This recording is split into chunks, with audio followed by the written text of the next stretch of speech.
Hi guys, for today's video tudloan ta mo unsaon pag-record og gitara using your PC without external audio interface kanang sama sa Scarlett Solo kanang mga nanagod guys. So ibatan na to na mo do na ang do guys mo na siya ang Logic Pro, BandLab, Pro Tools. So kunyari na mo ana guys, depende on sa inyo ang gusto na gamiton. So akong gibuhat is nagamit ko og kani.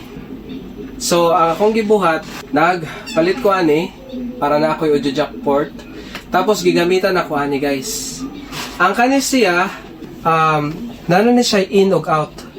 Kaning porma guys, kaning logo kita man nga unsa guys. Mao ni siya ang microphone. So mao ni atong input. Nya mao pod ni ato ang output.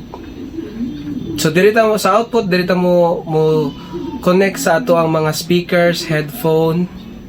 Kani diri na to isaksak ang gitara guys, mo ni siya atong input. Okay, gamay man siya guys. Akong gibuhat is na ako'y gipalit kani. Di ba dako man ang ato ang unsa tanaw gud ni? Di ba dako man ang ato ang sa guitar, dako mo na siya ang ato ang sa guitar. So dili man siya maigo, kay gamay man ni siya. Nagpalit ko aning unsa tawag ni adapter ba ni? Mo ni ato ang ibutang diri maksaksak na ta sa ato ang input. Diri na ta magsaksak sa ato ang input sa gitara. Pwede na ta mo insert. So pero kung inyong PC is na siya audio jack, na siya input output, pwede na mo di mo palitan eh. Pero ako kay wala man. So, muna akong gibuhat, nagpalit ko ani para maka-insert ko ani sa ako ang ansa.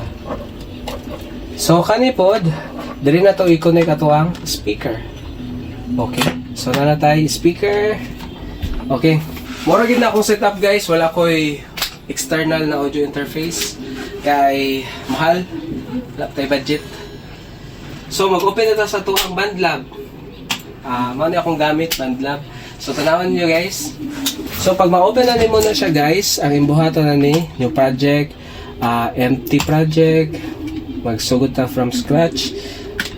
Kunya, atong buhaton na ni guys, diri ka, right click ka diri, insert audio track or click E. Sige, pinduto na to na.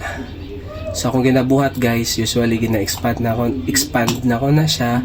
And then, kana. Tapos, imo nang i-right click, add to din ka sa kanang built-in na plugins ni BandLab which is TH3. So mo na siya. Ang kani guys, pwede na ta mag-sample ani, drag and drop ta diri. Kung tanawon niyo diri guys, gi-click na ko ni kaning categories. Na siya amp, cabinet, overdrive, distortion, fuzz, chorus, so on and so forth. So mo na siya ang ato ang mga unsa. So na siya mga distortion, equalizer, flanger. Okay, so ikaw na yung mag-timpla dira guys. So karon dili sa ta magtimpla. So magkuha lang sa tag sample is una atong buhaton is modern, botang ta dira. Dala siya tingo guys, di ba? So dili lang kay ta mag-detailed og kanang buhat og tone guys ha, kay ato ang kamo na mag-explore or magbuhat kog separate video ani guys para ani guys. So sample overdrive kanay tube 9 atong i-drag and drop.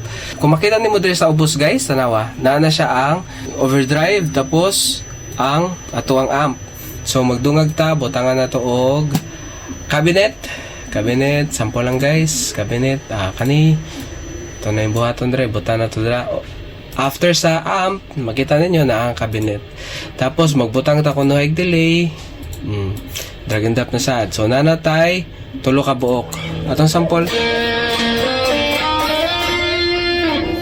Okay, di ba nana?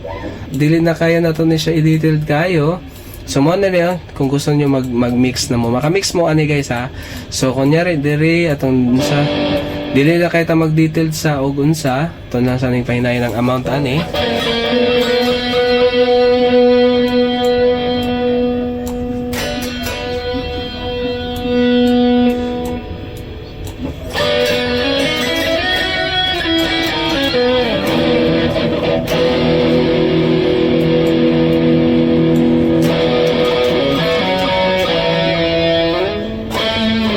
Okay, sample lang na guys. So atong buhatan mag-record na ta. Sample.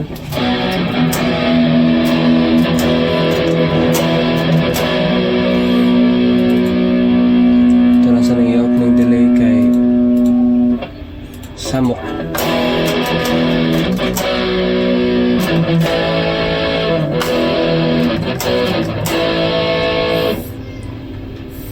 Press na itong record guys.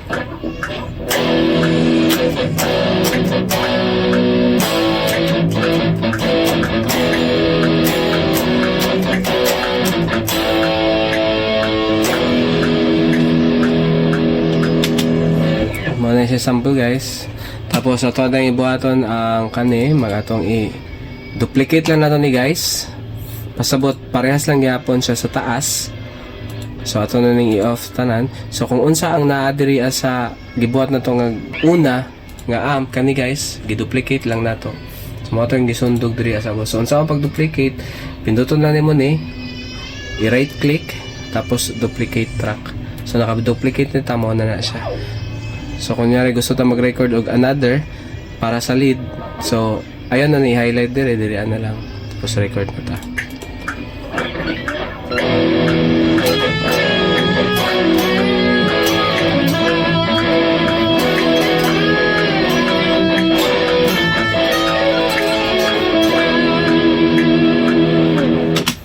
Sample lang na guys. So kunyari okay na ta sa ato ang gi-record. So control A na ta. Tapos file. Ato ta diri sa export. Ato ta sa audio. Then kani siya ibot asa ninyo gusto na drive ibutang. Ako lang ibutang lang nato diri sa D. Okay na siya para nasa gawas lang, dali siya pangitaon. Onya ato na ibutang na nato ni siya example record. Tapos export, tapos tanawon din nato diri guys ato ang D na diri ato ang sample record, pakita na nato.